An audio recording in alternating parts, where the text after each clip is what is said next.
Dear colleagues, I'm Christoph Diener from the medical faculty of the University Duisburg-Essen in Germany.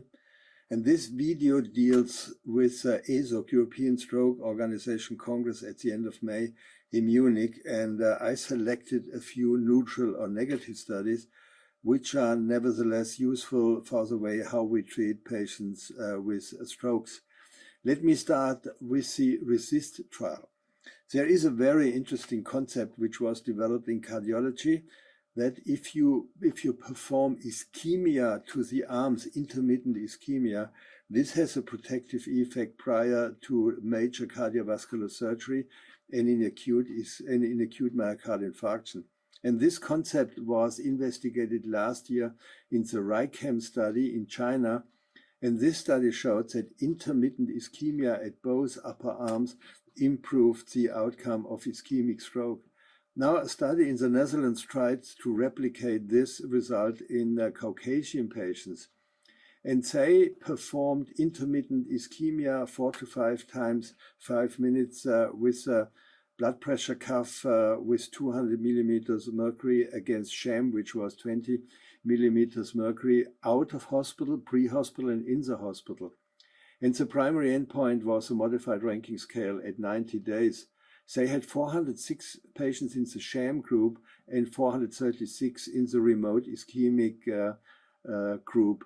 And 64% of these patients received thrombolysis. Unfortunately, this trial was neutral. The odds ratio was 1.05. Now, how can we explain the possible discrepancy between the Chinese and the European trial? Well, the most important difference is the etiology of stroke. In Asian people, in particular Chinese patients, it's mostly intracranial atherosclerosis, which doesn't play a major role in Caucasians.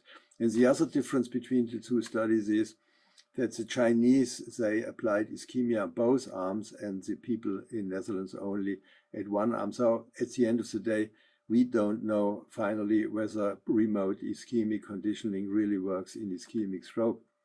Now let us talk about thrombolysis in the later time window. The timeless study investigated tenecteplase at a dose of 0.15 milligrams per kilogram body weight in patients with and without mechanical thrombectomy and occlusion of large vessels. And the inclusion time window was 4.5 to 24 hours. The inclusion criteria was NIH stroke scale 5 and more, a proven vessel occlusion, and imaging criteria which were applied for the studies for thrombectomy. In this study, 23% of stroke patients received medical thrombectomy. There were 458 patients in the study. The study was neutral with an odds ratio of 1.13, no safety concerns. So this means that obviously tenecteplase in people who are possible candidates for thrombectomy is not superior to placebo. The next study, the Arcadia study, investigated patients with embolic stroke of undetermined source, and they compared apixaban with aspirin. Now, we already have a number of negative studies in people with ESUS. We have Navigate ESUS, which compared rivaroxaban with aspirin, and we have Respect ESUS, which compared the bigatran with aspirin in patients with embolic stroke of undetermined source, and these studies were negative. Now, Arcadia was particular because they included patients with atrial cardiopathy, defined by ECG criteria and biomarkers. And the primary endpoint was recurrent stroke, 1,000 patients. The Data Safety Monitoring Board terminated the study early because of futility.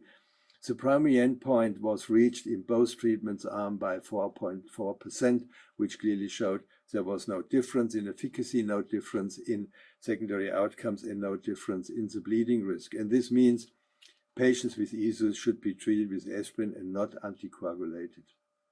The next study was the stent treatment of carotid stenosis study. This was a study which looked at people who received stenting of a carotid stenosis, and they compared the addition of ticagrelor to aspirin or clopidogrel to aspirin 4 weeks prior until the procedure itself. The endpoint was a surrogate endpoint of new ischemic lesions on MRI, and the MRI was done 1 to 3 days after stenting and then again after 1 month. 209 patients, 50% symptomatic, and the majority had severe cardiac stenosis. The number of all MRI changes was between 75 and 80% and was similar in the two treatment groups. And this was also true for the number of new lesions on MRI.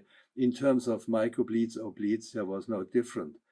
Now, ladies and gentlemen, what does this mean? This means that obviously if you add clopidogrel to aspirin, it's as effective as ticagrelor plus aspirin. But the most important question was never answered. And this is, do we really need combination antiplatelet therapy after cardiac stenting, and for how long? And this is still not properly investigated. Let's again move to cardiac stenosis. The European Carotid Stenosis Study 2 investigated patients with greater than 50% stenosis of the cardiac artery with a low to moderate risk of stroke. And they compared revascularization plus best medical care with best medical care alone. And they included people with symptomatic and asymptomatic cardiac stenosis. And the patients received either cardiac surgery or cardiac stenting. They planned to randomize 2,000 patients, but were only able to include 229. The endpoint was stroke, myocardial infarction, or death at 90 days, and there was no difference. Initially, there was a higher complication rate for surgery compared to best medical treatment. And ladies and gentlemen, I think this means we have to consider very carefully, in particular in asymptomatic cardiac stenosis, whether these people should undergo cardiac surgery or stenting, because with the modern way how we manage risk factors, most probably these patients do well on optical medical therapy. So, ladies and gentlemen, at ESOC, we had 4 great positive trials, which are reported in another video. And this time, unfortunately, we have 4 neutral trials, which but they also will help us to treat our patients with ischemic stroke or risk of stroke in an optimal way. Dear colleagues, I'm Christoph Diener from the Faculty of Medicine at the University of Duisburg-Essen. Thank you very much for watching and listening.